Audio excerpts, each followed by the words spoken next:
C'est comme si on vous demandait de choisir entre l'œil droit ou l'œil gauche. C'est un peu compliqué.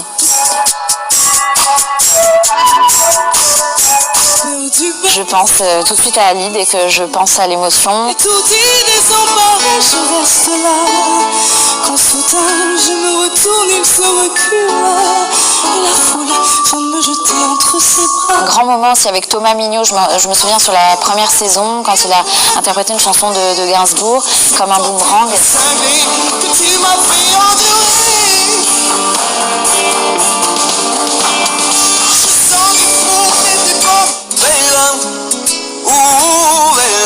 Mon seul regret, je pense que c'est Kenji dans toute l'aventure de Voice. Je pense que c'est quand on me bloque.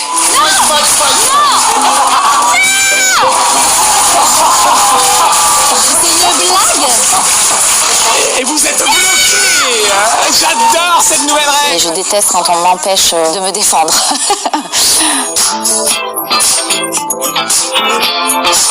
Je me suis toujours beaucoup amusée avec le stylisme, l'inconfort du talon, peut-être un peu de regret là-dessus.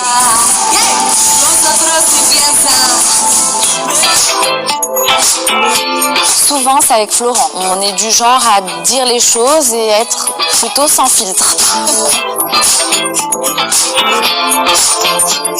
C'est très difficile parce que souvent j'ai des équipes qui sont très éclectiques et du coup je dois choisir entre deux styles. C'est comme si on vous demandait de choisir entre l'œil droit ou l'œil gauche.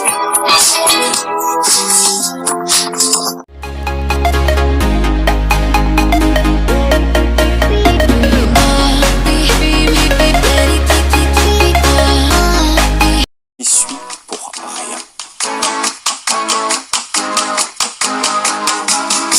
Quand on est venu me chercher, je me souviens, c'était au Train Bleu, c'était à la gare de Lyon. Et quand ils sont venus m'en parler, j'étais très heureux déjà d'être sollicité, très heureux qu'ils aient pensé à moi et je leur ai dit, je réfléchis, mais je pense que j'ai réfléchi 5 minutes et je leur ai dit, j'y vais. Je crois que le passage de Jen Constance ne nous a pas laissé indifférents. Que ce soit nous, les coachs et le public. Elle a eu une prestation magistrale et quand le talent rencontre l'émotion, ça donne Jen Constance, quoi.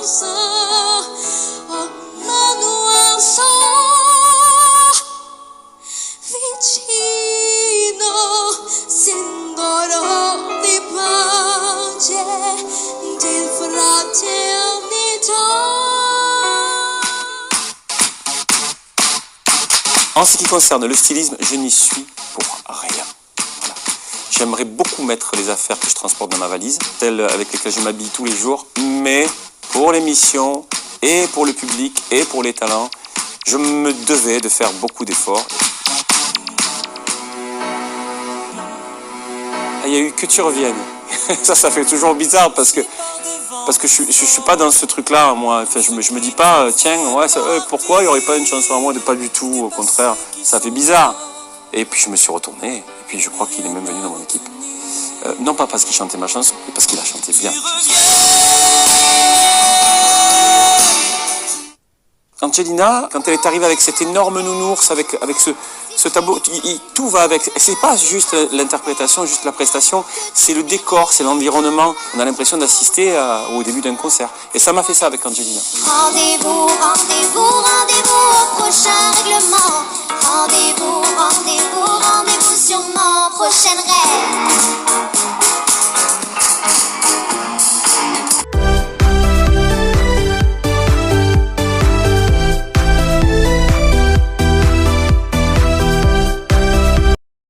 Un péteur sous le fauteuil de Florent. C'est un combat. J'avais mis en duo sur une superbe chanson de Sting, Maël, 16 ans et demi, et Goulan, qui venait de Nouvelle-Calédonie.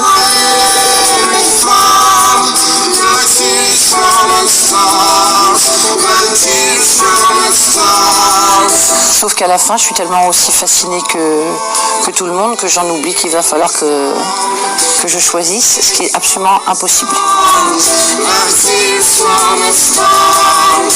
Alors, un grand regret, c'est la première saison où j'ai participé à The Voice, saison 4. J'avais tous mes talents, mon équipe était super archi comble et Anne Silla commence à chanter.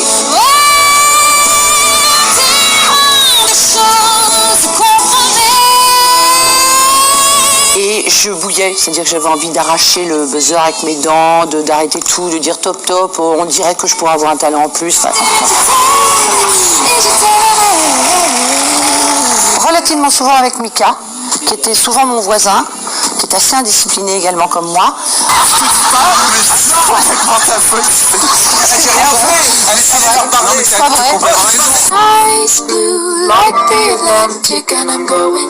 On me l'avait proposé au tout début.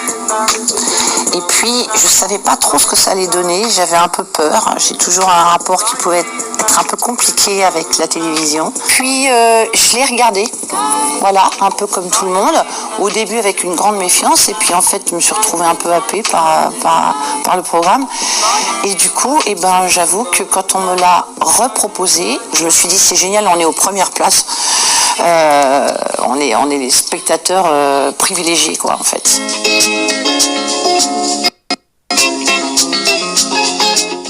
C'était Mood qui avait repris Je suis un homme avec un petit harmonium indien.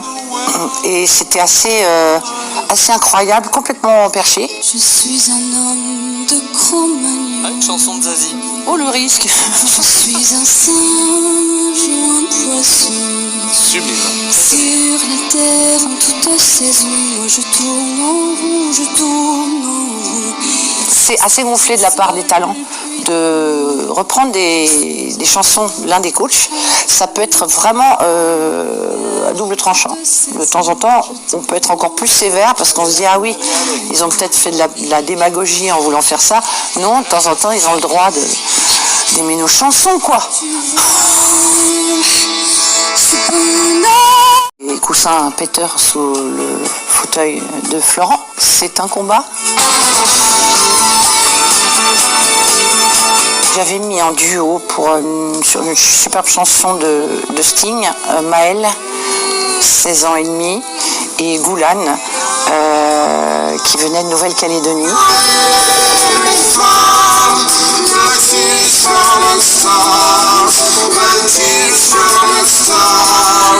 Sauf qu'à la fin, je suis tellement aussi fascinée que tout le monde que j'en oublie qu'il va falloir que je choisisse, ce qui est absolument impossible.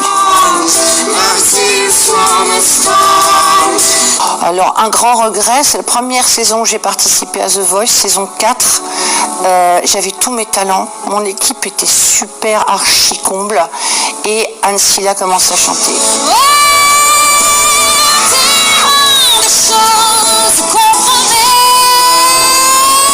Et je bouillais, c'est-à-dire que j'avais envie d'arracher le buzzer avec mes dents, d'arrêter tout, de dire top top, on dirait que je pourrais avoir un talent en plus. Relativement souvent avec Mika, qui était souvent mon voisin, qui est assez indiscipliné également comme moi.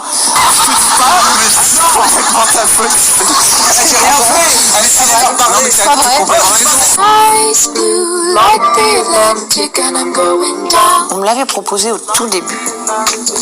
Et puis, je savais pas trop ce que ça allait donner. J'avais un peu peur. J'ai toujours un rapport qui pouvait être un peu compliqué avec la télévision. Puis, je l'ai regardé.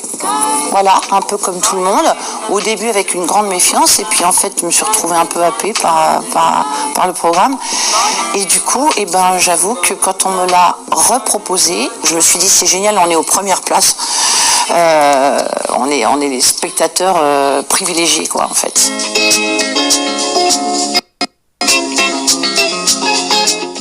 C'était Mood qui avait repris Je suis un homme avec un petit harmonium indien.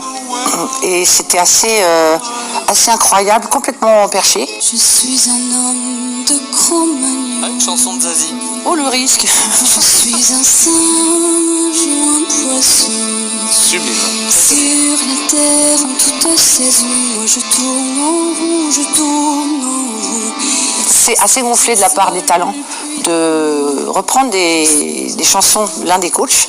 Ça peut être vraiment à double tranchant. De temps en temps, on peut être encore plus sévère parce qu'on se dit ah oui, ils ont peut-être fait de la démagogie en voulant faire ça. Non, de temps en temps, ils ont le droit d'aimer nos chansons, quoi.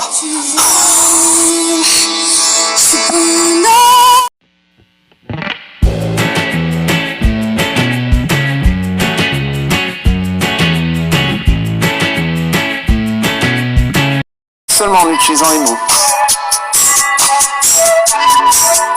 J'étais dans un taxi en tournée et j'ai dit oui parce que je me suis dit pourquoi pas. Pourquoi pas s'amuser, pourquoi pas ne pas avoir peur de s'exprimer devant une caméra. Mais ça c'est presque tout le temps parce qu'en général je suis gourmand. Je suis un drôle d'être humain. Je sens beaucoup d'émotions, mais je ne le montre pas trop. C'est l'effet de l'école catholique. Jamais. Vous me prenez pour qui?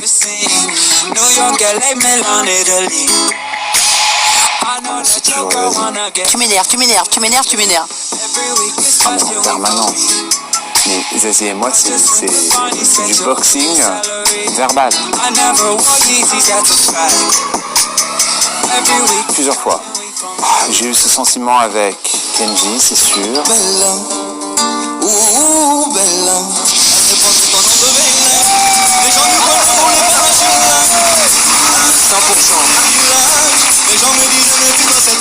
Avec les frérots de la Vega. C'était clair qu'il y avait quelque chose qui pourrait fonctionner. Il y a là les fissures fermées, les erreurs, comment voler les cerfs-volants. Il y a là la littérature, le manque d'élan, l'inertie, le mouvement. Parfois on regarde les choses telles.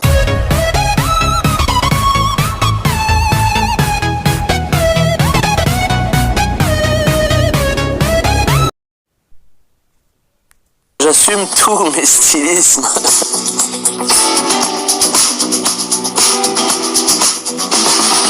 Il y avait une liste de 5 noms qui traînaient sur le premier coach à inviter dans l'aventure et je faisais partie de cette liste des 5 noms. Ça fait 10 ans que ça dure et j'y suis encore. Bravo The Voice. Un des moments où j'étais certainement le plus ému, c'est un duo qui a eu lieu avec Maël et Goulan.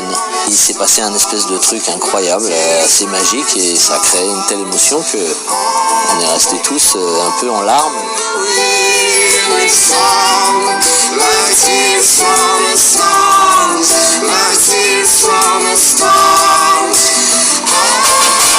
Tu peux péter un câble parce que tu te retrouves dans une impasse face au jeu et puis d'un seul coup tu entends une voix qui fonctionne super bien et puis personne n'appuie et puis tu te retournes, d'un seul coup tu découvres que c'est une môme de 18 ans qui en plus jouait du piano et on passe à côté d'un talent. C'est vrai que c'était devenu un peu agaçant et je suis monté peut-être un peu dans les tours et ben un moment où tu entends tout ça et tu fais oh là là mais qu'est-ce qu'on lui raconte elle? On devait y être au moins 2 quoi et puis se l'embarquer.